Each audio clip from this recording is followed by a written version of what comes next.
Sikh major मुझे इलाके दिखा रहा था। वो मेरे अपने वतन अजीज़ के इलाके थे और मेरे देखे वाले।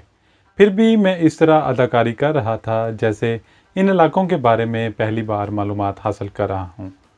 छड़ी मेज़ पर टिका कर वो कुर्सी पर बैठ गया और मेरी खशखशी दाढ़ी की तरफ उंगली से इशारा करते हुए बोला, तुम्हारी दाढ़ी मुसलमानों की तरह बनती जा रही है। बहरहाल तुम्हें पाकिस्तान में स्मगल किया जाए तो तुम शक्ल सूरत से पूरे मुसलमान नज़र आओ। तुम मुसलमानों का कुरान तो पढ़ लेते होगे, क्यों नहीं? मैंने मलेरकोटला के एक मौलवी से कुरान पढ़ा था। बहुत खूब, चंगी गल है, सिख मेजर बोला। मुझे कब और किस तरीके से पाकिस्तान स्मगल किया जाएगा? सिख मेजर ने मुझे गौर कर देखा और बोला, इस सिलसिले में तुम्हें परेशान होने की ज़रूरत नहीं। जब जाना होगा हमारा आदमी तुम्हें आकर ले जाएगा। इस अरसे में तुम्हें दिया गया जहरीला सगार और V2 गोलियां हमें अपने पास रखेंगे। वीडियो में आगे बढ़ने से पहले तमाम दोस्तों से गुजारिश है कि वो चैनल को सब्सक्राइब कर ले और साथ ही लगे बेल आइकन को प्रेस कर लें ताकि हमारी नए आने वाली वीडियोस आपको बर वक्त मिले। वीडियो पसंद आने की सूरत में कमेंट सेक्शन में अपनी राय का इजहार ज़रूर कीजिए। मैंने ब्रीफकेस खोलकर इसके सामने कर दिया। इसने गोलियों का पैकेट और सिगार निकाल कर स्याह रंग के एक डब्बे में बंद करके अपनी मेज़ की दराज में रख लिया और खड़े होकर बोला, अब तुम जा सकते हो। मैंने फौजी अंदाज में सलाम किया और दरवाज़ा खोलकर बाहर आ गया, जहां मेरा गाइड ब्रेन गन लटकाए अटेंशन खड़ा था। इसने जीप तक मेरी रहनुमाई की। मैं जीप में बैठ गया। जीप चलने ही वाली थी कि मेरे गाइड ने बुलंद आवाज़ में ड्राइवर से कहा, हॉल्ट जवान, मेजर साहब ने कहा है कि एक सवारी को रास्ते में उतार देना, ये अर्जेंट है। मैं जीप के पीछे बैठा था। सामने से तरपाल उठी हुई थी। कोठी के कोने वाले कमरे के बरामदे में एक बल्ब रोशन था। मैंने सोचा किसी फौजी या सिख मेजर के किसी मुलाजिम को शहर में ड्रॉप करना होगा। इतने में दरवाज़ा खुला और एक सिविलियन लिबास में मलबूस सिख अपने साथ एक लड़की को लिए बाहर आ गया। मैंने फिर भी कोई ख्याल ना किया। ये लड़की सिख मेजर के नौकर की बेटी या बीवी हो सकती थी। मैं खामोश बैठा अपने मिशन के बारे में सोचता रहा। सिख इस लड़की को लेकर जीप में मेरे सामने बैठ गया। मैंने देखा कि लड़की का रंग गोरा मगर चेहरा उतरा हुआ था। गेट की रोशनी इसके चेहरे पर पड़ रही थी। इसकी आंखों के नीचे हल्के पड़े हुए थे और इस पंजाबी लिबास पहन रखा था। मैंने अब भी इस तरफ कोई ध्यान न दिया। हो सकता है ये लड़की इस सिविलियन सिख मुलाजम की बीवी हो और बीमार हो, लेकिन लड़की के चेहरे पर मुझे एक अजीब सी परेशानी, वहशत और घबराहट नजर आ रही थी। वो सहमी हुई थी जैसे दुश्मनों के नरगे में हो। जीप चल पड़ी। लड़की ने सिख जोर सी आवाज में पूछा, अब तुम मुझे कहाँ ले जा रहे हो? लड़की का लहजा पंजाबी था मगर वो उर्दू बोल रही थी। सिविलियन सिख ने एक नज़र मुझ पर डाली और फिर लड़की की तरफ मुंह करके बोला, चुप करके बैठी रहो, तो मैं तुम्हारे घर ले जा रहा हूँ। सिख के लहजे में सख्ती थी। लड़की किसी अच्छे घराने की लगती थी। इसका पंजाबी लहजा ना तो दो आबे का था और ना ही होशियारपुरी था और ना ही लुधियाने जलंधर का था। इसने पाकिस्तान के पंजाबी लहजे में बात की थी। मेरे कान खड़े हो गए। ढाका फाल के बाद मुक्ति बानी वालों ने मशरकी पाकिस्तान से कई औरतों को अगवा करके कलकत्ते या दिल्ली लाकर फरोख्त कर दिया था। कहीं यह लड़की इन बदनसीब लड़कियों में एक तो नहीं है? मैं लड़की से बराह रास्त कुछ पूछने की पोजीशन में नहीं था, लेकिन मेरा दिल ये मालूम करने के लिए बेताब था कि यह लड़की कौन है। लड़की सर झुकाए खामोश बैठी थी। लड़की की आंखों में आंसू आ गए। इसने दुपट्टे से आंसू पूंछे और हिचकियां लेती आवाज में, जैसे इसके मुंह से खुद ब खुद ये दुआ निकल गई, मेरे अल्लाह मैनू इन्हां कोलों बचा लै। सिख ने लड़की को गर्दन से दबोच कर नीचे कर दिया और बोला, हुन बोली ते गर्दन ला देवांगा। बात साफ हो गई थी। इस लड़की को मशरकी पाकिस्तान से अगवा किया गया था। मेरा खून खोल उठा, लेकिन खुद पर जबर करके बैठा रहा। जीप मिठाई वाले पुल से चंद फल लांग पीछे दिल्ली के बाजार हुसन वाले इलाके में दाखिल होकर एक बाजार के कोने पर रुक गई। सिख लड़की का हाथ पकड़कर इसे एक रखत लहजे में कहा, चलो तुम्हारा घर आ गया है। लड़की जीप से नहीं उतर रही थी। सिख इसे घसीट कर जीप से नीचे ले गया और ड्राइवर की सीट की तरफ मुंह करके बोला, ठीक है जाओ। मैंने बाजार के इस मुकाम को गौर से देखा। यहाँ बिजली के 2 खंभों पर मरकरी लाइट रोशन थी और ख़ानदानी मनसूबाबंदी का एक हिंदी बोर्ड लगा था। बाजार से हारमोनियम और गाने की हल्की हल्की आवाज़ें आ रही थीं। जीप आगे रवाना हो गई। अब मैं एक एक दुकान और हर इमारत को निशानी बनाकर जहन में महफूज कर रहा था। मिठाई वाले पुल से गुजरकर जीप ने अलीपुर रोड की तरफ रुख कर लिया। जीप मुझे मेरी कोठी में उतार कर वापस आ गई। रात के 11:30 बजे थे। मैंने कपड़े तब्दील किए और लड़की के बारे में सोचने लगा। अब मेरे पास जहरीला सिगार नहीं था। मैंने फैसला किया कि सुबह बाजार में जाकर इस बदनसीब लड़की का सुराग तो लगाया जाए, इसके बाद ही आगे सोचेंगे। फिर मैं सो गया। कहते हैं दानिशमंद दिन के वक्त ही कोठे पर जाता है। मैं दानिशमंदों में से तो नहीं हूँ, लेकिन लड़की का खोज लगाने के लिए मुझे दिन के वक्त ही बाजार में जाना था। मुझे मालूम था कि रात को जागने वाली पुतलियाँ दिन में देर तक सोती रहती हैं। चनाचा मैं दोपहर के वक्त अपनी मुहिम पर रवाना हो गया। मेरी जेब में सिगरेटों का एक पैकेट, 2000 रुपये की नोट और एक रुमाल था। देखने में ये आम सा रेशमी रुमाल था, मगर इसमें एक गिरा पड़ी थी। ये फांसी की गिरा थी। ये भी कमांडो का एक खतरनाक तरीन हथियार होता है। कभी भारत के ठग रेशमी रुमाल से अपने शिकार को पलक झपकने में हलाक कर दिया करते थे। कमांडोज को भी इस रुमाल की खास ट्रेनिंग दी जाती है, ताकि अगर इसके पास कोई भी हथियार ना हो तो वो सिर्फ रुमाल से अपने दुश्मन को मौत के घाट उतार सके। मैं बाजार के इस कोने पर पहुंच गया जहां जीप ने इस लड़की को उतारा था। बिजली के खंभों पर परिवारी संबंधी यानी खानदानी मनसूबाबंदी का बोर्ड इस तरह लगा था। मैंने टैक्सी छोड़ दी और बाजार में दाखिल हो गया। बाजार सुनसान था। कई दुकानें बंद थीं। पटवारियों और चाय वालों की दुकानें अलबत्ता खुली थीं। झरोखे भी बंद थे। चिलमने गिरी हुई थी। कहीं से गाने की आवाज़ नहीं आ रही थी। 2 औरतें मेरे करीब से गुजर गईं। बाजार काफ़ी बड़ा था।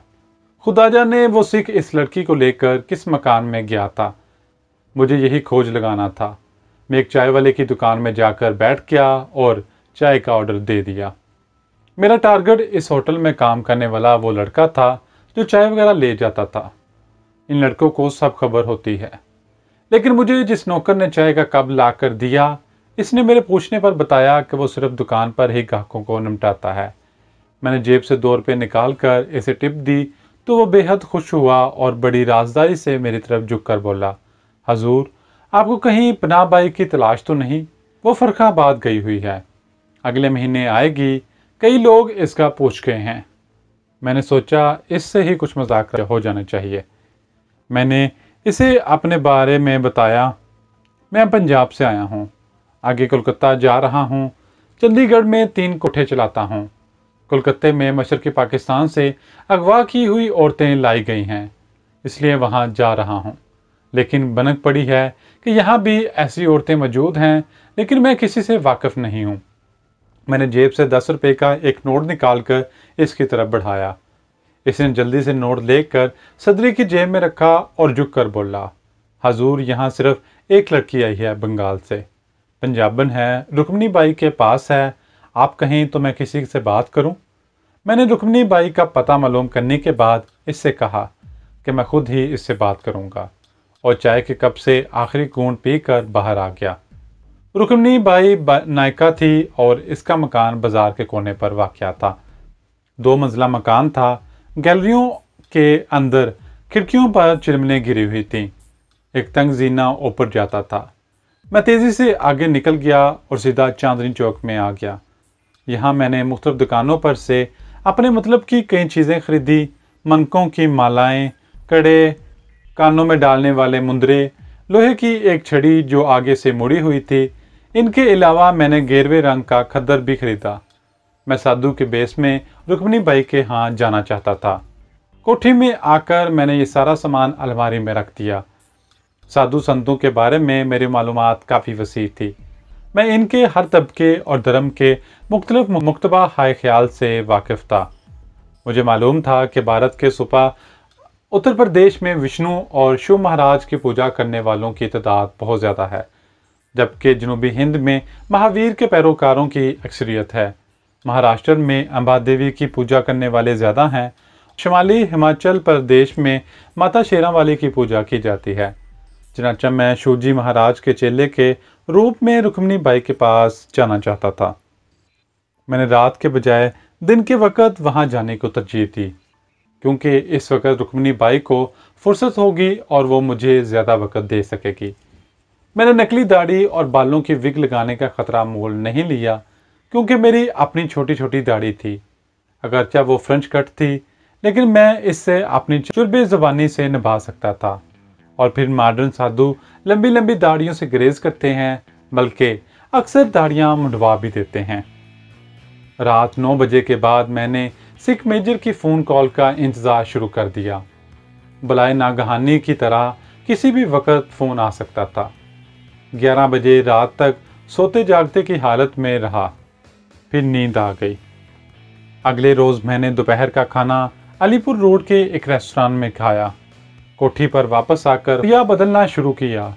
गेरवे रंग के खद्दर की धोती बांधकर बाकी का पलूद बख्शुओं की तरह बाकी जिस्म के ऊपर कर लिया। बालों में थोड़ी थोड़ी सी राख डाली, गले में मंकों के हार पहने, कानों में मुद्रा और कलाइयों में कड़े पहन लिए, आंखों में गहरा सुरमा लगाया, हल्दी घोलकर शिवजी के भक्तों के अंदाज में माथे पर 3 लकीरें बनाई। धोती में खतरनाक गांठ वाली रेशमी रुमाल उड़स लिया और हाथ में लोहे की छड़ी पकड़कर आईने में अपनी शक्ल देखी। मैं सर से पांव तक साधु बन चुका था। कोठी का दरवाज़ा मुकफल करके चाबी धोती के ढब में रखी और खुदा का नाम लिखकर अलीपुर रोड की तरफ रवाना हो गया। कोठियों में से निकलती 1-2 औरतों ने मुझे देखकर सर झुकाकर नमस्कार किया और अदब से परे हट गईं। कुलियान हो सुपुत्री का नारा लगाता आगे बढ़ गया। अलीपुर रोड पर चौराहे में खाली टैक्सी खड़ी थी। ड्राइवर शक्ल से ही लाला लग रहा था। मैंने इसके पास जाकर बायां हाथ फजा में बुलंद करके कहा, बालक शिवजी के चेले को मिठाई वाले पुल पर पहुंचा दे, तुझे कलश से मोक्ष प्राप्त होगा। साथ ही मैंने अलख निरंजन का नारा लगाया। हिंदू टैक्सी ड्राइवर ने फौरन मुझे अपनी टैक्सी में बिठाया और मिठाई वाले पुल की तरफ चल पड़ा।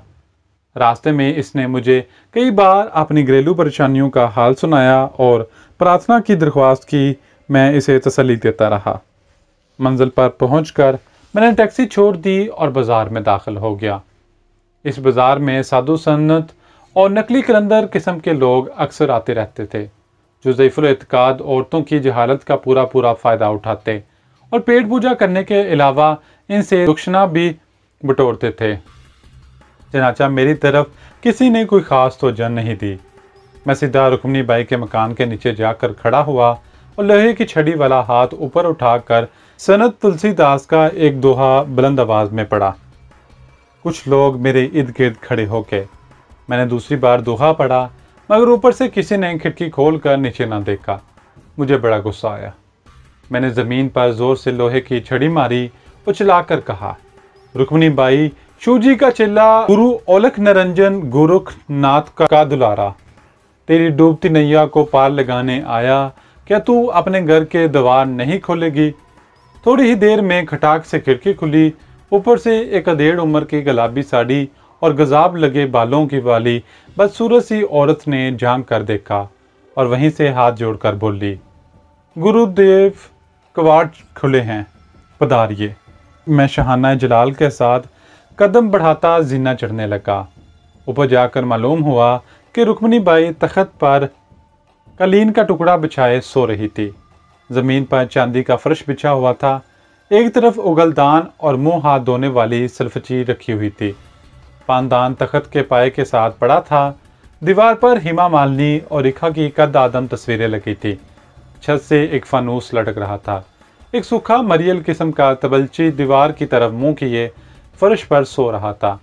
रुक्मिणी ने बड़े अदब से मुझे तख्त पर बैठाया। अपने नौकर की तरफ गसीली निगाहों से देखकर कहा कि इस मौजी को जगाओ। नौकर ने तबलची को ठोकर मारकर जगाया। वो बेचारा हड़बड़ाकर उठा। मेरी सूरत देखकर हाथ जोड़ता हुआ दूसरे कमरे में चला गया।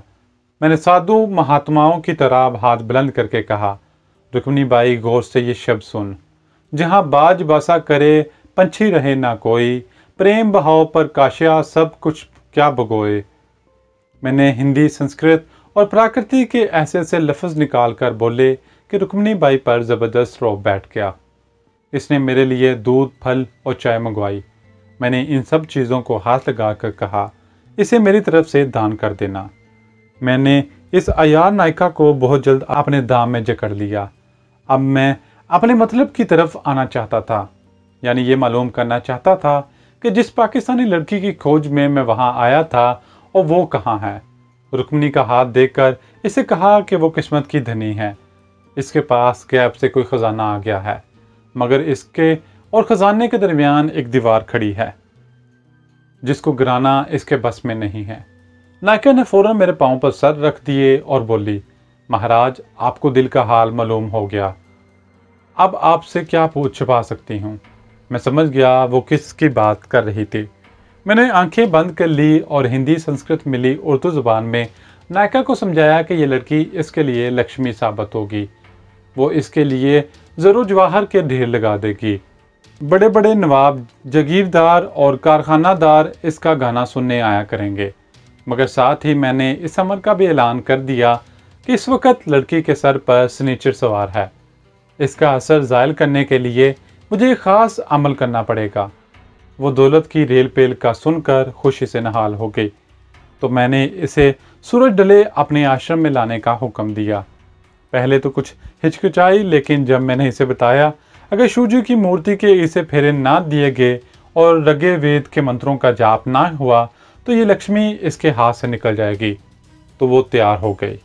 मैंने इसे बताया कि मेरा आश्रम कुतुब साहब की लाठी के पीछे शमशान भूमि में है। ये जगह मैंने पहले ही देख रखी थी। मैं राम नाम का जाप करता पुरजलाल अंदाज में जीने की तरफ बढ़ा। जब मैंने महसूस किया कि इस बाजार से काफ़ी दूर निकल आया और मेरे पीछे कोई नहीं लगा, तो मैंने एक टैक्सी पकड़ी और इस पर सवार होकर चांदनी चौक का रुख किया। यहाँ एक दुकान पर देवी देवताओं की मूर्तियाँ बिकती थी। मैंने शिवजी महाराज की एक छोटी मूर्ति और एक पीतल की सामग्री, थोड़ा सा उर्दू लबान खरीदा और अपनी कोठी में आकर शाम होने का इंतज़ार करने लगा।